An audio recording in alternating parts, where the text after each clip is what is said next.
Hello everybody, and today I'm going to show you all how I made my edit.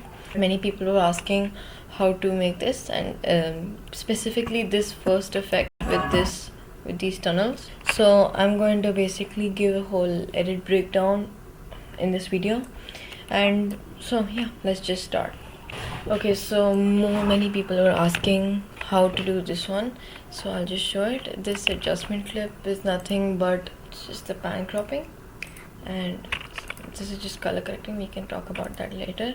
This is where all the stuff happens. So this is my mask. I took this from Google. You can make one yourself also. I basically just fiddled around with it, made it a bit more contrasty so that I get a good mask, and I just basically put this into the fast noise. This makes this kind of wobbly effect because like after stretching it was looking kind of weird to me. It was not looking good, so I just give it a little bit of wobble, as you can see. Then I just put this into the media in, which I can show here. As you can see, this is what it is. So like if you just see, you can see this is the mask for the media in.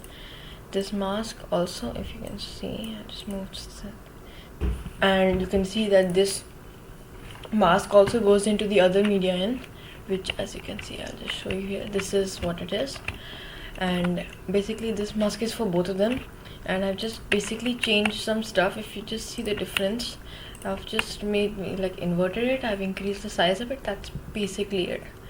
And now let me just show you these rectangles. They're pretty simple to make.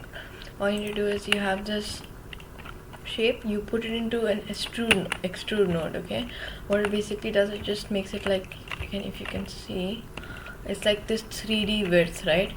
That's what extrude node is. Then I just basically made 3 of these and changed the position. I merged it in well, and I put it in the thing. And if you want to know how to make this fade in, it's just simply over here. You can see I've just keyframed the opacity. That's basically it. I've changed the angle a bit. If you can just see, there's slightly, this one is like lower than this one. That's because just the camera movement, I wanted it to go in a slight arc like this. That's why if you actually see in the clip, it goes back, then goes up, then goes into the clip, right? And if you want, you can also change the amount of distance here. That's basically up to whatever you want. And particles, it's just easy as this. You can see the settings which I've done. Lifespan will depend on how long your clip is. I've just messed with it a bit, and that's just all it is basically. If you just look, then it's just the camera and the transform and a little background, and this background is nothing but another clip from the Loafiverse thing. I mean, it's the same clip as this one, and I've basically just made it a bit blurry, and so this is a good background. And at the end, there's just a bit of vignette which just comes in and then goes out. If I can just show you here the blend, it just, as you can see, that's basically it for this clip. Now if we go to the next clip, this adjustment clip is nothing but another pan crop, and this is just a simple zoom in just to help make the flow better, because like in the previous clip we were kind of zooming in, so it just basically helps give a bit more flow.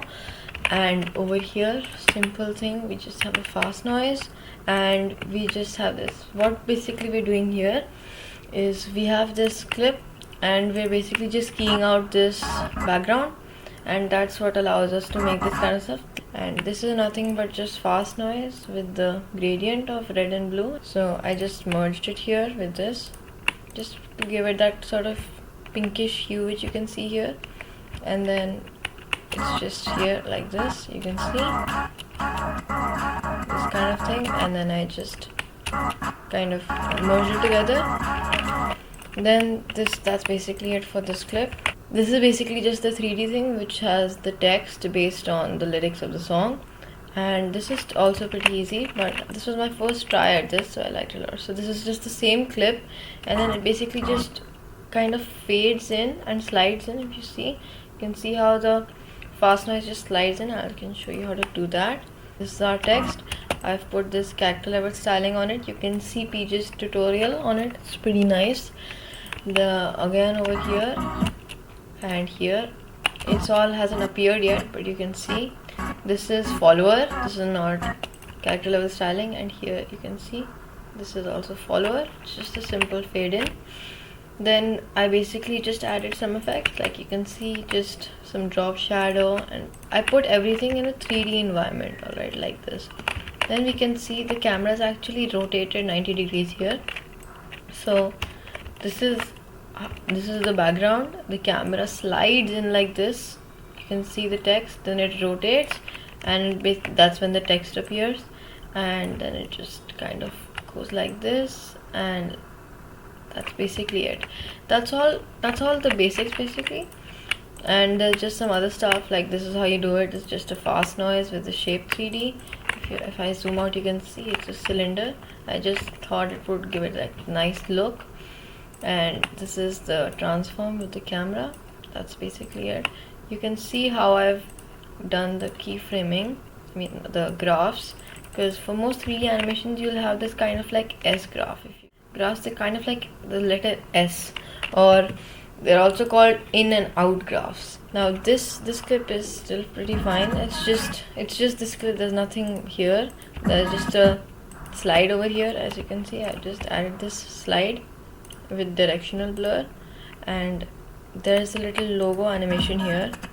I don't know why it lags me every time. I think it's because of this glow, but this is basically it. It's just span crop with my logo coming up. Subscribe, by the way. And next clip, I really like this transition. So all that happens is here, if you can see, it kind of fades into the other clip. And what I've done for this clip is I'll actually show you. Yeah, so this is basically, I struggled with this clip because I absolutely hated the colors present in this, but all I did was basically a lot of keying and some blurring, and I eventually basically keyed out the player here and the sky. If you see, the sky slowly gets darker over here. There's a crossfade, and this slowly fades in, and you can see this is the next clip, and it just zooms into that. It's kind of seamlessly. And there's nothing really in this clip. It's just that, and then there's a quick zoom in, and probably my favorite clip in the edit, because I just love how smooth it is. It's similar to the one with the green fast noise. It's just a bunch of text with followers. You can see, and I actually used a cool thing where you can basically put fast noise into the text, and it gives this nice smoky look. I got that from Void Lunar. You should really check out his channel. He's another DaVinci editor.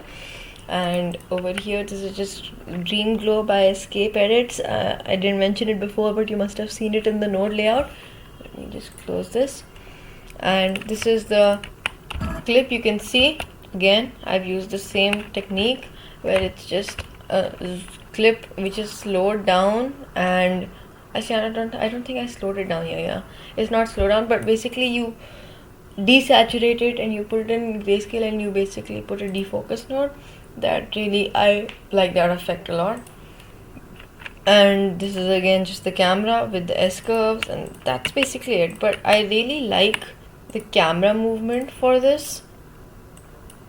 And like, if you just see, it doesn't look like anything special here, but when you play it back, I just find it really seamless. And this zoom in also helps with that. If you can see, it's the exact same pivot. You need to keep the pivot in the zooms the exact same. And then for the next clip, just as spin out like this, it just spins out, and we can see that here. This is just the text. I'll show you that right now. Actually, you see how this comes like that. So this basically is just a bunch of text. Boom, boom, boom. I can show you here actually. You can see how I changed it. So this is follower and a bit of slide in, and then this is DV. I just basically made it a bit of I just made it a bit tilted, and I just thought it would look nice like that. And I added some drop shadow, I made it a bit bolder, and DreamGlow. I really like this glow. It makes text pop pretty well. And you can just see I merged this with the clip, and this is just the slide in and the zoom out over here. It just zooms out like this, and it goes to the last clip, which is just keyed out the player. And I basically just had some particles which were just coming towards the camera. You can see they're pretty fast, but if I just zoom in, you can see how they're going this way. And then I just had a simple fade in. It just fades in back into the clip, and it provides that seamless transition, which I really love. And for color correction, nothing much. I just removed some of the finer details, you could say. If you see, if the mid detail is 100, it will kind of be like this sharpened look, if you can see. And if the mid detail is minus 100, like this, it gives it the soft look which you could see in the edit. Then I just played around with the color boost, and you can actually see over here in this clip, yeah, how big of a difference it made. Yeah, here you can see how the color boost really like kind of made this more bright and more contrasty, which I really needed because the clips were kind of dull. And that's basically it. I added a slow fade in here for the color correction, and that's the edit. I hope you like this explainer video, and you can expect more in the future if you ask for it, really.